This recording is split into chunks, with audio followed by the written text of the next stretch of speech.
You're in a meeting. The clock says 40 more minutes, and your bladder just sent its first polite message. You shift in your chair. You cross your legs.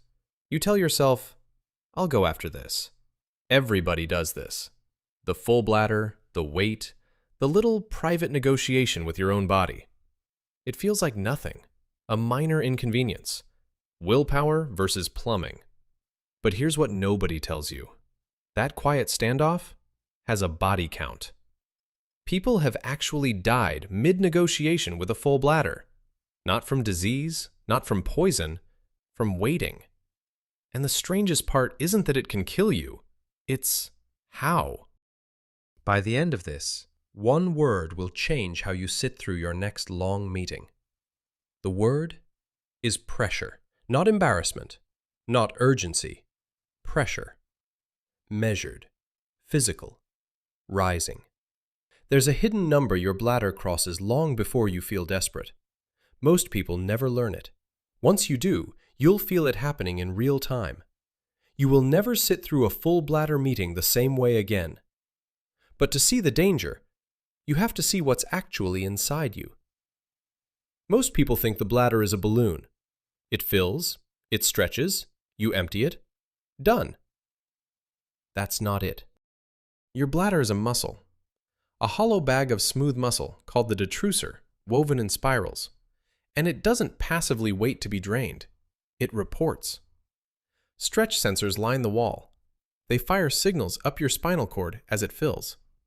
That's the I need to go feeling. Not a full tank, but a muscle calling for backup. So when you hold it, you're not clenching a balloon shut. You're overriding a muscle that is actively telling your brain to act. And a muscle held under load doesn't just sit there quietly.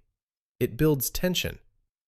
Which raises a question your body would rather you didn't ask. What happens when the report gets ignored? For hours. Think of your bladder like a water balloon inside a fist. The balloon is the muscle. The fist is your pelvis, holding it in place. As water comes in, the balloon pushes outward against the fist. Here's the anchor number. You feel your first urge at around 200 milliliters, about a coffee cup. That's not full. That's the early warning. Comfortable capacity is roughly double that. And in extreme cases, a stretched bladder can hold close to a liter. Now picture that. An organ built to signal at 1 cup, stretched toward 4. The walls thin as they stretch, like the neck of a balloon you've blown too far. The muscle fibers pull apart. Blood flow to the wall drops.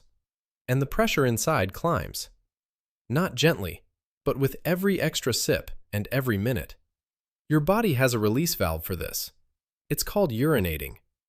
When you refuse the valve, the pressure has nowhere to go. It presses back, up the tubes, toward your kidneys.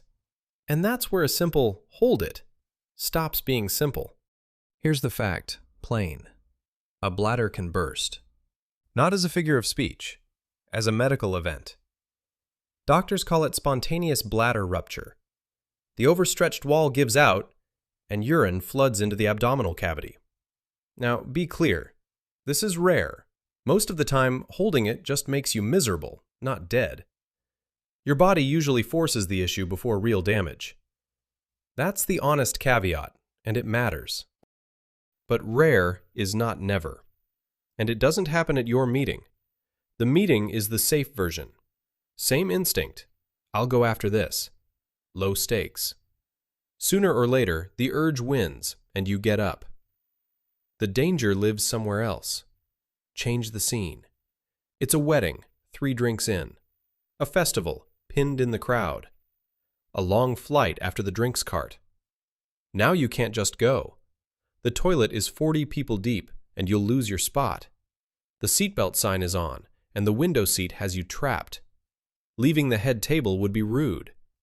So you wait. Not by choice this time. The exit is blocked. Same habit as the meeting, but 2 things stacked against you.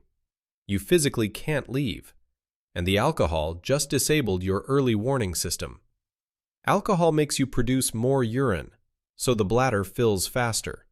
And it dulls the signals, So the "go now" alarm arrives late or muffled. The tank overfills while the warning light is taped over. That's the dangerous combination. Not the holding by itself. The full bladder plus the silenced alarm. The valve you can't feel is the one that fails. So how do we actually know a bladder can rupture from this? Because it's in the medical record.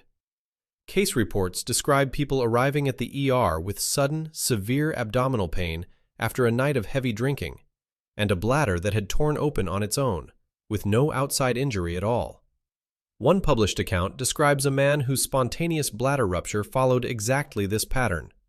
Alcohol, a massively overfilled bladder, no outside injury at all. Spontaneous rupture makes up under 2% of all bladder ruptures, which is why most doctors go a whole career without seeing one. But when it happens, it's a surgical emergency. Untreated, it can kill through infection and organ failure. And this isn't a modern discovery. The most famous case may be 4 centuries old. In 1601, the astronomer Tycho Brahe sat at a royal banquet. The story goes that leaving the table to relieve himself would have been rude, so he held it. And held it. By the time he got home, he reportedly couldn't urinate at all. Days later, he was dead. Here's the honest part. Historians now debate what actually killed him. A prostate problem and kidney failure are likelier than a clean burst, and old accounts get dramatized.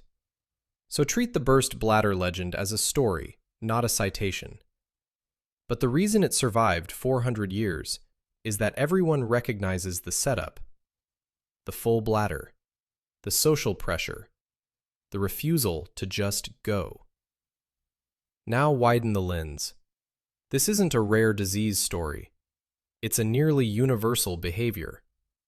Billions of people override this signal every single day, in classrooms, cockpits, long-haul trucks, 12-hour shifts, traffic that doesn't move.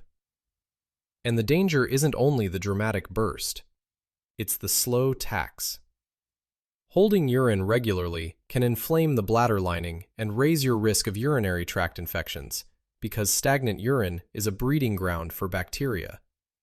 Push hard enough, often enough, and pressure can send urine back toward the kidneys, the organs you least want under strain. Then there's the twist nobody expects. Sometimes the danger isn't holding it, it's the relief. There's a real phenomenon called micturition syncope, fainting during or just after you pee. A very full bladder empties fast, blood pressure drops, and you black out standing at the toilet. It happens most in older men, often getting up at night from deep sleep. Usually it's harmless. But fainting isn't the injury. The tile floor is. The bathtub edge on the way down is. People don't die from the faint. They die from what their head hits. So the same organ can hurt you 2 opposite ways. Overfill it, and pressure builds toward rupture. Empty it too fast, and the crash can knock you out cold. Which means the safe move was never hold it or rush it. It was, don't let it get that far. So here's the whole thing in one breath. Your bladder is a muscle, not a balloon. It warns you early, around 1 cup.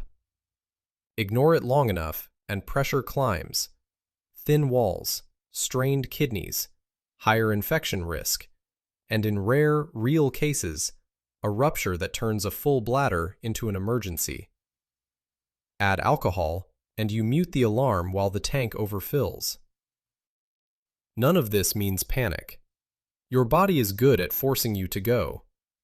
It means, stop treating the urge as an interruption to power through. It's not an inconvenience. It's a gauge. So the next time you're in that meeting, watching the clock, telling yourself, I'll go after this. Now you know what that pressure actually is. Not weakness, not bad timing. A muscle, stretched past its warning, asking you once, politely, to listen. Answer it early. It's the one meeting you don't want to win.